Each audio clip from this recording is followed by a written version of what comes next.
Imagine a prison with no bars, yet you cannot escape. You have brilliant ideas, but fear chokes them before you speak. I know this pain. Today, I expose the perfection trap that is destroying your voice and reveal the surprising truth that will finally set you free.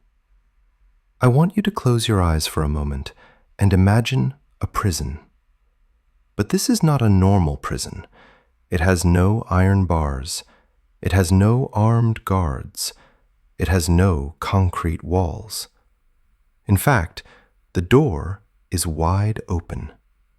You can walk out any time you want, and yet you stay locked inside, paralyzed, unable to move. I know this prison intimately because I lived inside it for years. It is the prison of silence.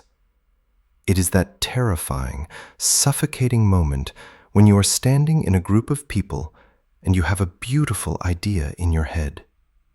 In your mind, the sentence is perfect. The thought is crystal clear. You are ready to share it. But the moment you open your mouth to speak English, something violent happens. Your throat tightens, as if an invisible hand is squeezing it.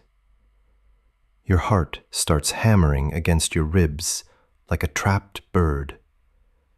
Your palms get sweaty. And the words? The words just vanish.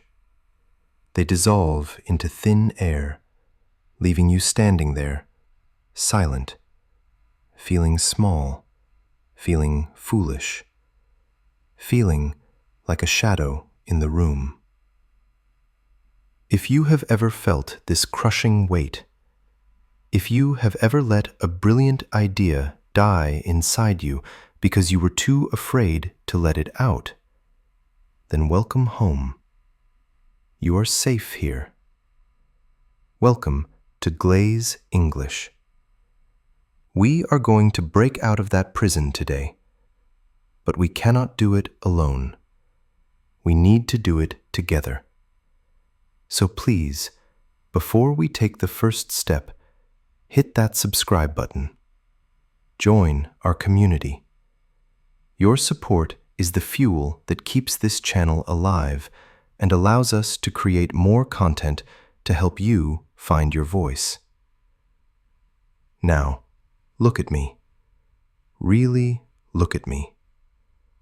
I am going to tell you a secret that might shock you.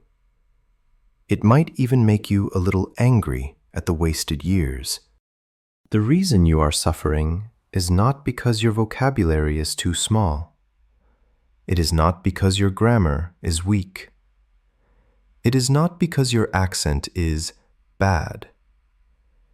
You are suffering because you have been forced to play a game that you cannot win. You have been caught in what I call the perfection trap. For years, schools and society have sold us a dangerous lie. They have taught us that good English is a performance. We have been brainwashed to believe that being a good speaker means speaking at 100 miles per hour, using complex words that sound like they came from a dusty university dictionary, and sounding exactly like a news anchor from New York. We treat every conversation like a final exam, where every mistake is a failure, and every pause is a sign of stupidity. But let's be honest. Is that really what communication is? Is the goal of speaking to sound like a perfect, flawless machine? No, that is not communication. That is vanity. That is ego. And it is exhausting. I want you to destroy that definition today. I want you to burn it down. Real communication is not a performance. It is something much deeper, much messier, and much more human. Real communication is the act of building a bridge. It is the ability to take a feeling from your heart and place it gently into another person's heart. That is it. That is the only goal. Think about it. If you speak with perfect academic grammar, but you make the other person feel stressed, confused, or inferior, you have failed. You have spoken excellent English, but you have failed at communication. But if you speak with broken grammar, if you struggle with your tenses, if your accent is thick, but you look the other person in the eye, you smile, and you make them feel understood and connected, then you are a master. You have won. This journey we are starting is not about becoming a dictionary. It is about becoming a connector. It is about realizing that your worth is not measured by your verb conjugations. It is measured by your courage to be present. So, let's stop trying to impress the world and let's start trying to connect with it. Now that we have dismantled the prison of perfection and accepted that our true purpose is connection, we must look closely at the actual tools we use to build that connection. Our words. There is a profound misunderstanding that haunts the world of language learning, a myth that I see destroying the confidence of brilliant people every single day. It is the belief that complexity equals intelligence. Somewhere along the way, we convinced ourselves that if we want to be respected, if we want to be taken seriously, we must speak like a walking encyclopedia. We spend hours memorizing long, obscure words that nobody uses in real life. We twist our sentences into complicated knots, thinking that if we sound academic, we will sound smart. But I want you to pause and look at the reality of human interaction.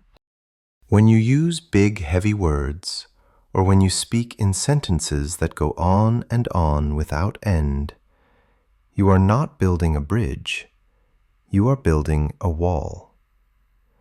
Think about the last time you spoke to someone who used jargon, technical terms, or overly formal language. Did you feel drawn to them? Did you feel a warmth in your chest? Or did you feel exhausted? Did you feel like you had to solve a puzzle just to understand what they meant? That is the tragedy of complexity. When you try to impress someone with your vocabulary, you are actually asking them to work hard. You are putting a burden on their brain. And when people have to work too hard to understand you, they do not admire you. They disconnect from you.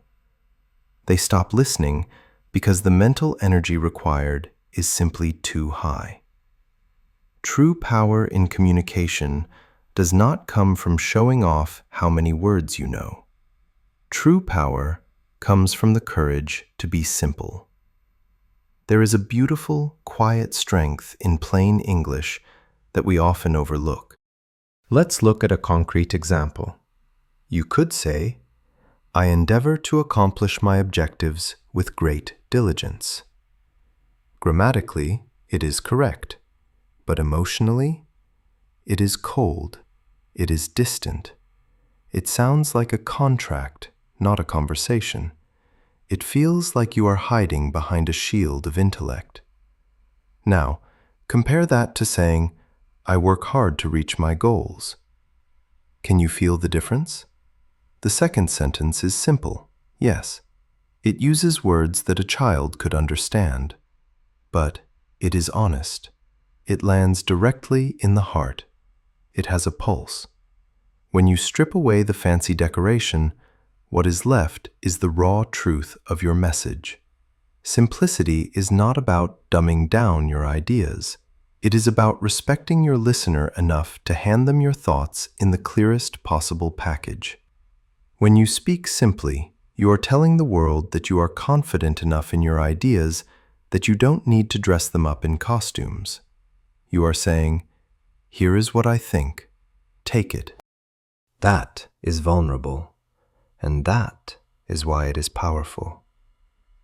But speaking is only half of the equation, and frankly, it is the half we obsess over too much.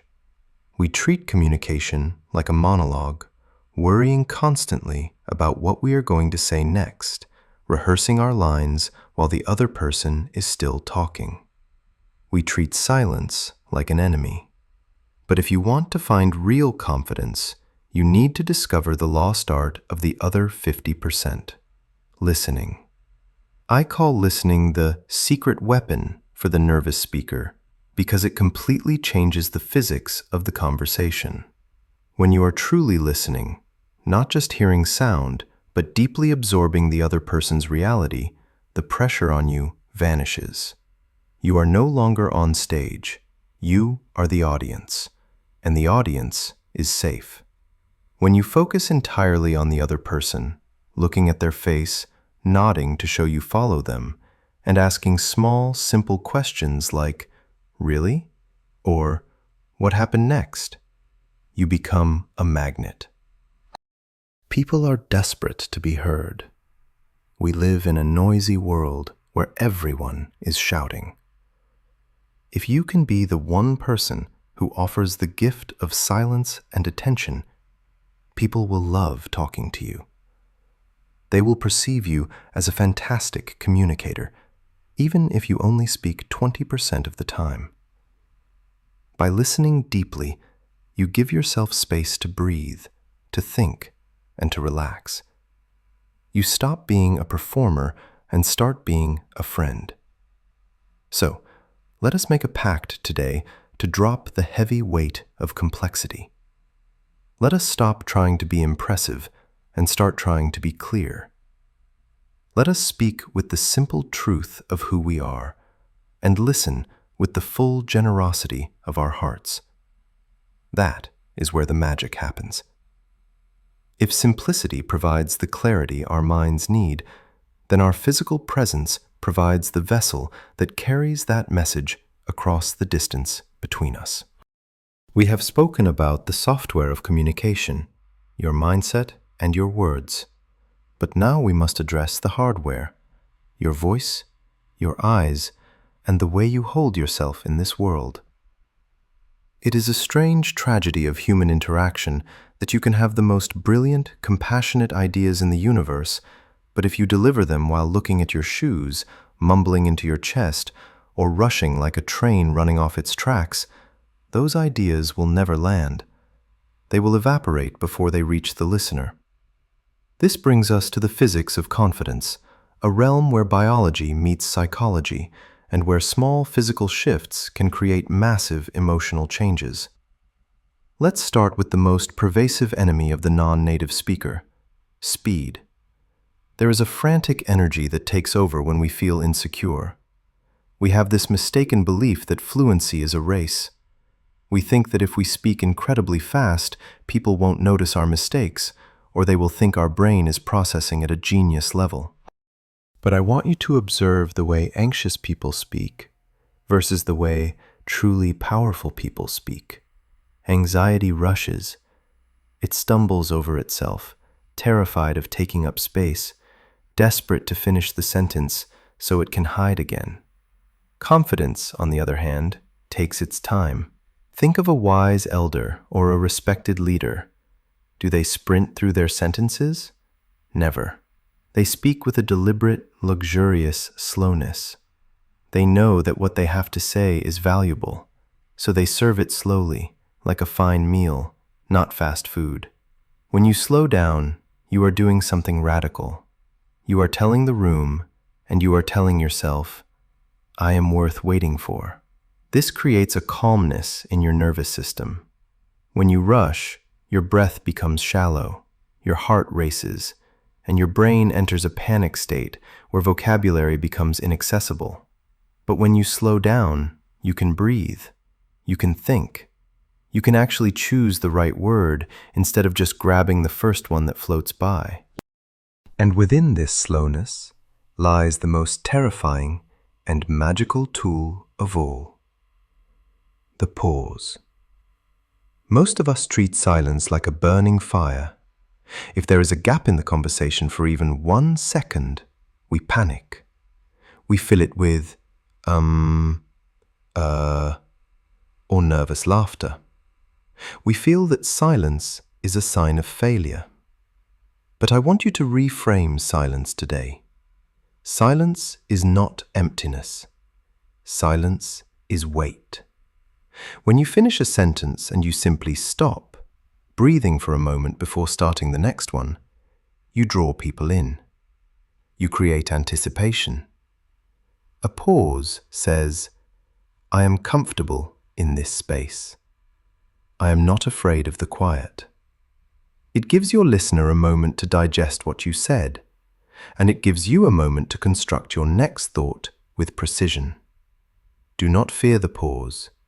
Own it. From the voice, we move to the eyes. They say the eyes are the windows to the soul, but in communication, they are the anchors of trust. I know how hard this is. When we feel shame about our accent or our grammar, our natural instinct is to hide, and the easiest way to hide is to break eye contact. We look at the floor, the ceiling, or over the person's shoulder. But when you look away, you break the circuit.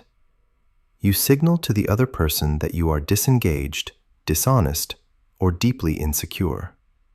Connection requires the courage to look another human being in the eye and say, I am here with you.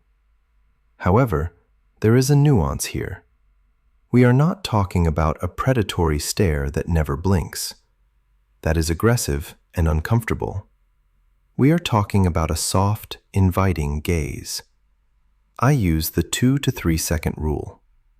I look into the person's eyes for a few seconds, long enough to register their color, long enough to make a connection, and then I let my gaze drift naturally to their mouth or their hands for a moment before returning.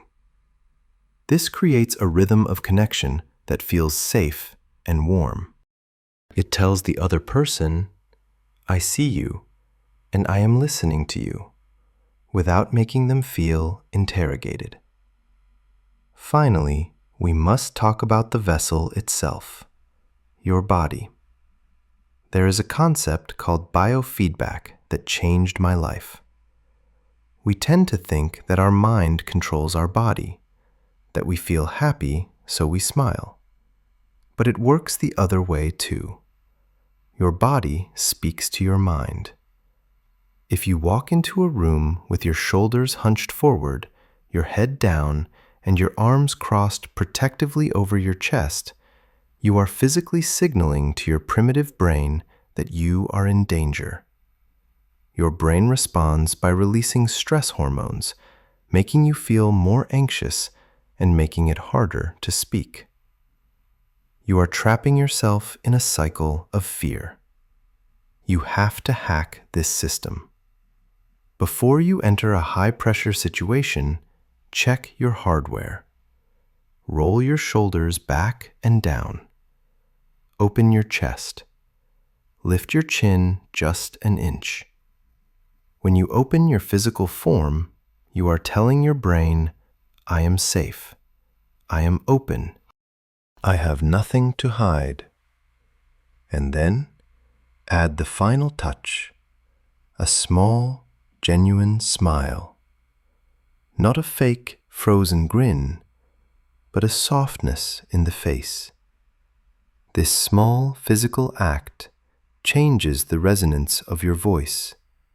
You can actually hear a smile when someone speaks. It adds a warmth and a frequency that makes people want to listen to you. These are not just acting tips. They are survival mechanisms for the modern world. By slowing down, making contact, and opening your body, you are not just looking confident, you are manufacturing confidence from the outside in. You are building a physical structure that can support your voice, so that when you do speak, your words don't just fall to the ground, they fly. Understanding the physical mechanics of confidence gives us the how. But without a concrete plan for daily action, these insights will fade like a dream the moment you wake up. Motivation is a beautiful spark, but it is fickle. It comes and goes like the weather. Habit, on the other hand, is the engine that keeps running even when you are tired, even when it is raining, even when you don't feel like it. We need to treat communication not as an academic subject that you study in a book, but as a muscle that you build in the gym. If you wanted to run a marathon, you wouldn't just sit on your couch reading books about running. You would put on your shoes and run. You would start with short distances, and your legs would hurt, and your lungs would burn. But slowly, day by day, you would get stronger. Speaking English is exactly the same. The reason you feel weak right now is simply because your speaking muscle is atrophied from lack of use. We spend years studying grammar with our eyes, but we spend almost no time training our mouths to move. So, I am going to give you a blueprint. It is not a magic pill, because magic pills do not exist. It is a ritual. It is a 10-minute daily practice that I used to rebuild my own voice from the ground up. It requires no money, no teacher, and no travel. All it requires is 10 minutes of your life and the discipline to show up for yourself. The first 2 minutes are for the reset. We start with the breath because fear lives in the body. When you are anxious, your breath is shallow and trapped in your chest. So, sit down, close your eyes, and force yourself to breathe deeply. Inhale slowly through your nose, filling your stomach, and exhale slowly through your mouth. This is not spiritual fluff. This is biology. You are hacking your nervous system, lowering your cortisol levels, and telling your brain that you are safe. You are clearing the static noise so your voice can come through. Minutes 3, 4, and 5 are the hardest, but they are the most transformative. You are going to stand in front of a mirror and look yourself in the eye. I know this feels excruciatingly awkward. The first time I did it, I felt ridiculous. I wanted to look away. But you must stay. Talk to yourself. Tell the person in the mirror about your day. I woke up late. The coffee was bitter. The sky is gray. Keep it simple. The goal here is confrontation. You are confronting the image of yourself speaking English. You are watching your mouth move. You are normalizing the sight of yourself as an English speaker. If you can learn to be comfortable with your own reflection, the gaze of a stranger becomes much less terrifying. For the next 2 minutes, minutes 6 and 7, you become a performer. Pick up a book, a text, or an article, and read it out loud.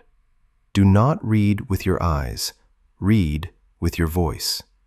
And I want you to exaggerate. Open your mouth wider than feels natural. Enunciate every consonant. English is a physical language. It requires your tongue, lips, and jaw to move in ways that might be different from your native tongue. By reading aloud, you are training your muscle memory. You are teaching your mouth the choreography of the language so that when you need to speak in a real conversation, the words don't get stuck. They slide out on rails you have already built. Minutes 8 and 9 are for the brain. Ask yourself a question out loud. What do I want to achieve this week? And then answer it immediately. I want to finish my project and maybe go for a run. This bridges the gap between thought and speech. It trains you to think in English without the crutch of translation. And then the final minute, minute 10. This is the one we always forget, but it is the fuel for the entire machine. Celebration. Look in the mirror one last time, smile, a real smile, and say, "Good job. I am proud of you." It sounds small, maybe even silly, but your brain is desperate for validation. For years, you have probably beaten yourself up for every mistake. You have been your own worst bully. You need to become your own best friend. When you reward yourself with kindness, your brain starts to associate speaking English with pleasure, not pain. And we always return to what gives us pleasure. 10 minutes, that is all. If you can commit to this small, private ritual every single day, you will not just improve your English, you will rebuild your relationship with yourself.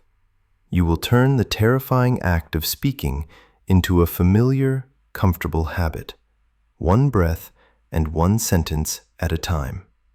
This daily ritual builds your strength in private, but ultimately, we build this strength so we can carry it out into the public world, where the real test and the real beauty of communication awaits.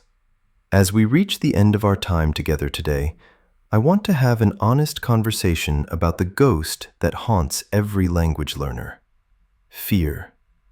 I have met students who tell me they are waiting. They are waiting for the magical day when the fear disappears. They believe that if they study hard enough, one morning they will wake up and feel zero anxiety. And that is the day they will finally raise their hand in class or speak up in a meeting. I have to tell you the truth, even if it hurts. That day is never coming.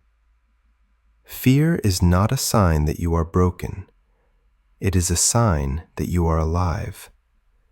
It is a sign that you care. Even after years of speaking, even today as I speak to you, there is a small flutter in my chest. The difference is that I no longer let that flutter stop me. The secret of confident people is not that they have no fear. It is that they have made a decision to speak while they are afraid. Courage is not the absence of fear. Courage is fear walking. So do not wait for the perfect moment. Take your fear with you. In your social life, be the brave one. Ask the simple question: how was your weekend? What do you love to do? Watch how people light up. In your work, be the polite professional. Use your clarity like a shield. Could you explain that again? I appreciate your time. These small acts of bravery accumulate. You have a voice that is entirely your own. It carries the history of your life, the unique rhythm of your thoughts, and the warmth of your spirit. The world does not need another perfect robot. The world needs you. It needs your ideas, your questions, and your stories. So please, do not hide. Start today. Start small. Start trembling if you have to, but start, because your voice matters, and you deserve to be heard. This journey we have taken today, from the suffocating prison of perfectionism to the daily ritual of the mirror, is not just about learning a language. It is about learning to be comfortable in your own skin. We have uncovered that communication is not a performance to be graded, but a bridge to be built. We have learned that big words often build walls, while simple words open doors. We have realized that our bodies, our breath, and our eyes are powerful instruments that can manufacture confidence even when we feel small inside. And most importantly, we have accepted that fear is a passenger, not the driver. The most profound lesson here is that connection requires vulnerability. To connect with another human being, you have to be willing to be imperfect. You have to be willing to make mistakes, to have an accent, to pause and search for a word. It is in those messy, human moments that real trust is formed. When you stop trying to prove how smart you are and start trying to make the other person feel seen and heard, the dynamic shifts. You become a giver, not a taker. And the world responds to givers with patience and kindness. So, how do you apply this to your life right now, today? It means you stop apologizing for your existence. It means the next time you are in a conversation and you don't understand something, instead of nodding and pretending, you look the person in the eye and say, "Could you say that again simply? I want to understand you." It means that when you speak, you slow down, taking up the space you deserve. It means committing to that 10-minute daily ritual, not as a chore, but as an act of self-respect. It means walking into a room with your chest open and a smile on your face, telling your brain that you are safe, you are worthy, and you are ready. We have talked a lot about the fear of judgment today. I am curious to know about your personal experience with this. What is the one situation where you feel the most nervous speaking English? Is it in a large group, with a boss, or maybe with strangers? Please share your thoughts in the comments below. I read every single one, and I believe that by sharing our fears, we make them smaller. Your story might be exactly what someone else needs to read today to feel less alone. And finally, if this video spoke to you, if it made you feel a little less afraid and a little more hopeful, please consider subscribing to Glaze English. Your support means the world to us and gives us the energy to keep creating content that empowers you. Thank you for listening. Thank you for being brave. And I will see you in the next video. Keep shining.